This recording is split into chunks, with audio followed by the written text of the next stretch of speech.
The Young Farmer. My name is Adam.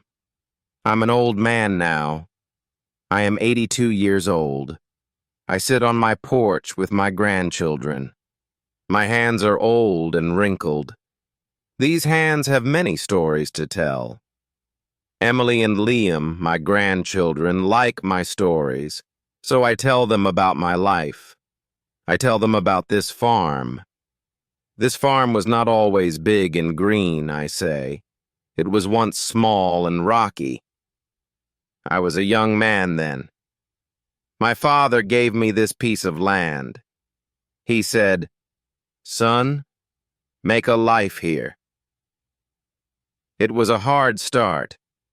The land was full of stones and dry soil.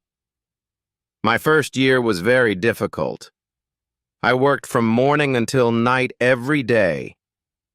I moved the big stones with my own hands. I planted small seeds in the poor soil, but not much grew that year. I was very tired and often hungry. I thought about quitting. I thought about going to the city to find an easier job. One day, my neighbor came to visit. He was an old, wise farmer. He saw my struggle and he wanted to help me. He gave me some new, better seeds. He showed me how to find water deep in the ground. He was a very kind man. He told me, "The land is hard, but it is honest. You give it your work, and it will give you a life." I listened to his words. The next year I used his seeds and his advice. A small crop of corn grew. It was not much, but it was a real success. I sold the corn at the market. With the money, I bought more seeds. I felt proud. I knew I could be a farmer. Year by year, my farm grew a little bigger. I worked hard every single day.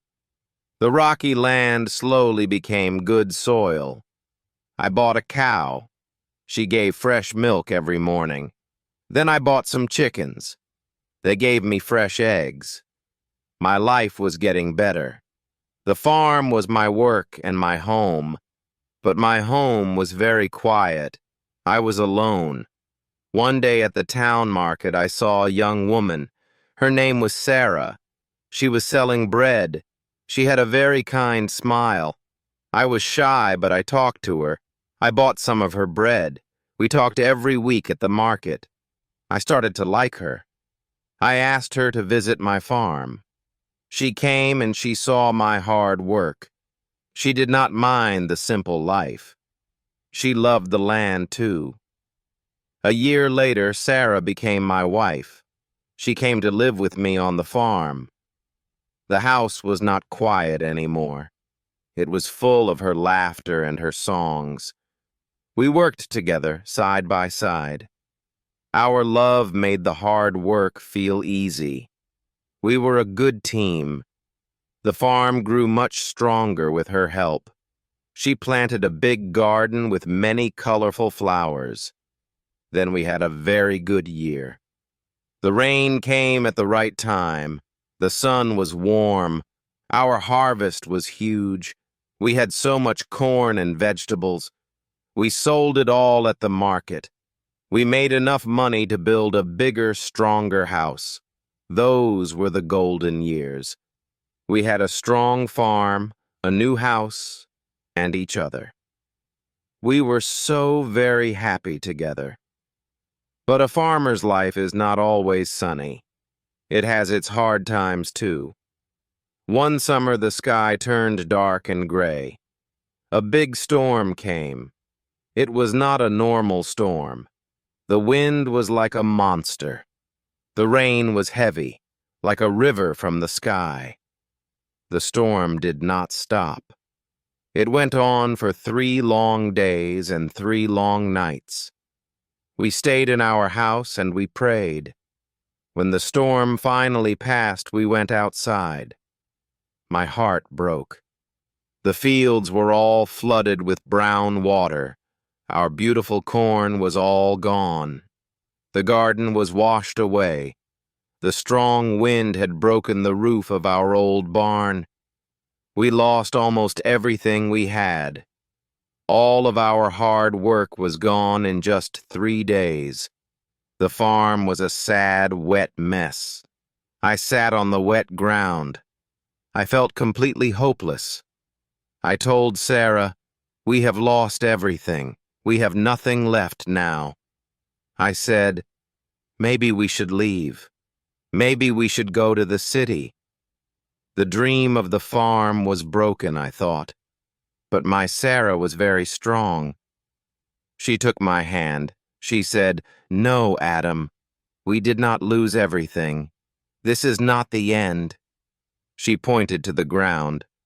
"We still have the land," she said, "and we have our hands, and we have each other." Her words were like the sun after the storm. "We can rebuild," she said with a strong voice.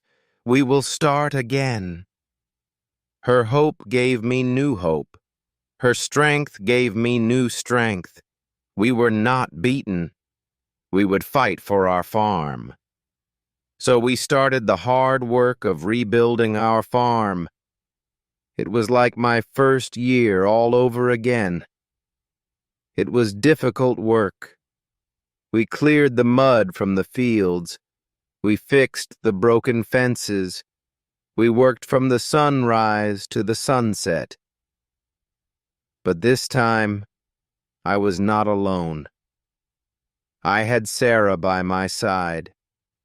Her love and her strength made every hard day better. Then, something wonderful happened. Our neighbors came to help us. The same people who saw my struggle many years ago. They brought wood and tools. They helped us fix the roof of our barn. They shared their food with us. I learned a new lesson then. A farm is not just land. A farm is also its community. Good neighbors are a treasure. It took a few years, but our farm recovered. The fields were green again. The barn was strong again. Life returned. Our farm was even better than before. The storm had made the soil new again. It also made our spirits stronger. Then a new joy came to our farm. We had a son. His laughter was a new, sweet music in our home. The farm was not just our home anymore. It was a home for a new generation. Our family was growing with the farm. We worked for our son's future now. We wanted to give him a good life. Our work had a new, deeper meaning. The farm was a happy place again. It was full of hard work, yes. But it was also full of love and happy sounds. I grew older. My back was not as strong. My son grew up to be a strong young man. He loved the farm, too. I taught him everything I knew. I taught him how to work the soil. I taught him how to listen to the wind and the rain. I passed on the lessons from my old neighbor. I passed on the lessons from the great storm. My son was a good student.